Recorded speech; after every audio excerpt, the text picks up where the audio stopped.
Paano nga ba malalaman kung maganda ang location ng rental property business mo? Number one para sa akin is yung walking distance lang sa lahat. I mean, lakad ka lang ng konti, andyan na yung convenience store, then may 24 hours na fast food na malapit, restaurant, coffee shop, yung mga ganon. In short, dapat malapit sa lahat. Malapit sa school, mga tindahan. So, para sa akin, yun yung pinakamagandang location. Pangalawa is may public transportation, like merong jeep, bus, or tricycle na pwedeng sakyan para makarating ka sa pupuntahan mo. Yung hindi ka hirap na hirap sa transportation. And parang itong location ko, ito kasi yung unit ko is transient house business. Dito yan sa Lucena City. Malapit ako sa National Highway. So, konting lakad lang, may bus ka na pwede sakyan. Lawas mo rin, may tricycle na dyan at meron din mga jeep. So, maganda yung location. Kaya yung unit ko, even before kasi apartment pa to eh. Nung apartment pa yung business ko, hindi rin to basta nababakante. Kasi nga, malapit sa lahat. And then ngayon, transient house business na gumagana siya.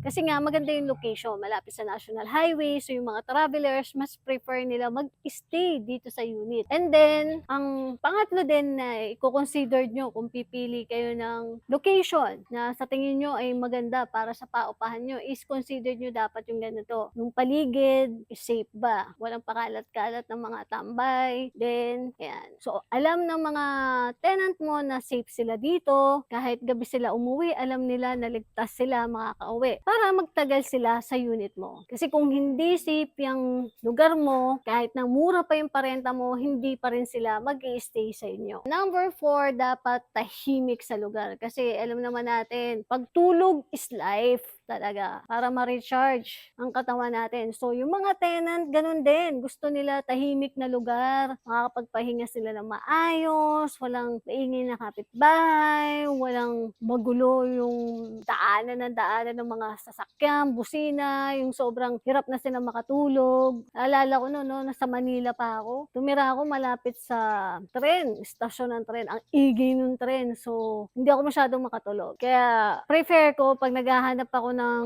lugar na marerentahan ko, yung tahimik talaga yung lugar. Yung talaga makakatulog ako ng maayos. Kasi nagbayad na rin lang naman ako, pipili na ako yung maayos at tahimik na lugar. So, ganun din. Syempre yung mga tenant natin. Gusto nila tahimik, maayos na lugar. Kumbaga ganito lang. Mga huni ng ibon lang yung maririnig mo. Katulad dito sa place ko, sa Land Transient House na huni lang na ibon yung may ingay dito. Di ba? Masarap sa tenga. At sariwa pa yung hangin. Maraming puno-puno. So, kung maglalakad man yung mga tenant dito, okay lang. Oh. May anak sila, lakad-lakad dyan. So, pwede exercise dyan, lakad, takbo, pwede. So, ganun yung pipiliin yung location para hindi masayang yung pera nyo kasi mahal bumili ng lupa at magpatayo ng property. Maging wise sa pagpili ng location para maging matagumpay ang rental property business nyo. By the way, my name is Len Hagoba. Owner ako ng Transient House dito sa Lucena City. At kung may question kayo, comment lang kayo sa baba. And join ka na rin sa